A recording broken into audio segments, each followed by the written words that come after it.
Allez, c'est la vidéo lancée. Bonjour à tous et bienvenue pour cette nouvelle vidéo. J'ai le plaisir de vous retrouver pour vous présenter un nouveau bébé qui vient se joindre à la collection. Donc ce vélo va me servir notamment principalement pour les balades.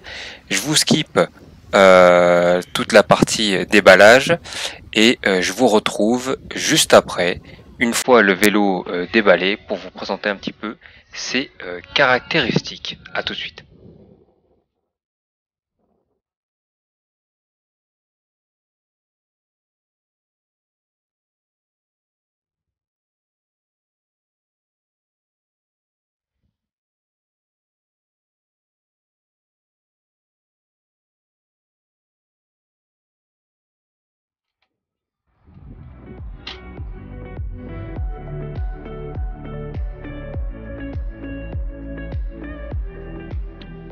Allez, on va allumer pour la première fois. Donc les phares, bon, ça éclaire pas trop mal. Bon, ça peut faire mieux. Je vais voir si je peux pas changer pour mettre un gros phare avant de style moto. Au niveau de la sonnette, plutôt pas mal, très bruyant, très efficace. Il n'y a pas de souci. Les commodos sont bien finis et on a également quelque chose que j'aime beaucoup. Ce sont des feux de signalisation. Donc du coup, je tourne à gauche, je peux le signaler, à droite également, très efficace. Moi, c'est quelque chose qui me plaît, même si je trouve qu'en termes de visibilité, il faudrait l'avancer un petit peu à la fin du porte-bagages pour que les voitures puissent bien nous voir. Les commodos, eux, sont bien finis, tous les boutons sont faciles d'accès et on sent bien la pression là-dessus. C'est parti, on va allumer le display pour la première fois. Tac, donc on peut voir que c'est un display couleur qui est assez large. Par contre, ça reflète un petit peu trop la lumière en plein jour, donc c'est pas trop voyant. On peut voir que il y a 700 mètres qui ont été faits dessus déjà, donc ça veut dire que l'usine s'en est servi pour pouvoir vérifier, donc le faire rouler un petit peu pour vérifier tout ce qui est moteur, frein, contrôleur, etc. Donc c'est plutôt une bonne chose pour nous.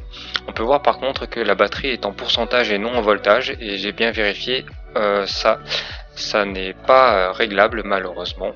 Alors concernant le display, j'en parlerai un petit peu plus une prochaine fois. Bon, vous avez 5 niveaux d'assistance, 1, 2, 3, 4, 5, pour une vitesse maximale de 45 km/h, c'est standard. Poignée d'accélération, demi-poignée d'accélération, c'est plutôt pas mal. Mon Nengui avait ça aussi. Bon, sur mon Fido Humain Pro, j'ai mis une gâchette au pouce qui me permet d'avoir un très bon contrôle. Bon voilà, la demi-poignée est un petit peu plus discrète. Les deux sont les deux builds de toute façon. Celui-ci c'est un full custom, je vais le full custom comme mon Fido et main pro pour pouvoir m'en servir pour faire des balades. Donc le Fido il sert principalement pour ma femme pour les balades qu'on fait, et lorsque je vais travailler je vais principalement utiliser celui-ci, donc le Cooler Cub 750S en 52 volts biplace et le One Mile Scrambler V full suspendu monoplace. Allez, c'est le moment de faire une petite comparaison. Bon, du coup, c'est un petit peu biaisé parce que le M1 Pro il est full custom, le RX ne l'est pas encore, il est stock, mais on peut comparer justement les performances de chacun. Le M1 Pro il a son moteur en 750 watts Bafang. Le Semiswheel lui a un 750 watts de Semiswheel, donc on va voir à quoi ça ressemble et s'il a du répondant, s'il a un bon torque, etc. On est sur des batteries en 48 volts, un qui est en double batterie et le second lui qui est en mono batterie. Par contre le Semiswheel gagne parce que de base il arrive avec du 48 volts 15 ampères, contrairement au Fido M1 Pro qui arrive avec du 12,4 ampères.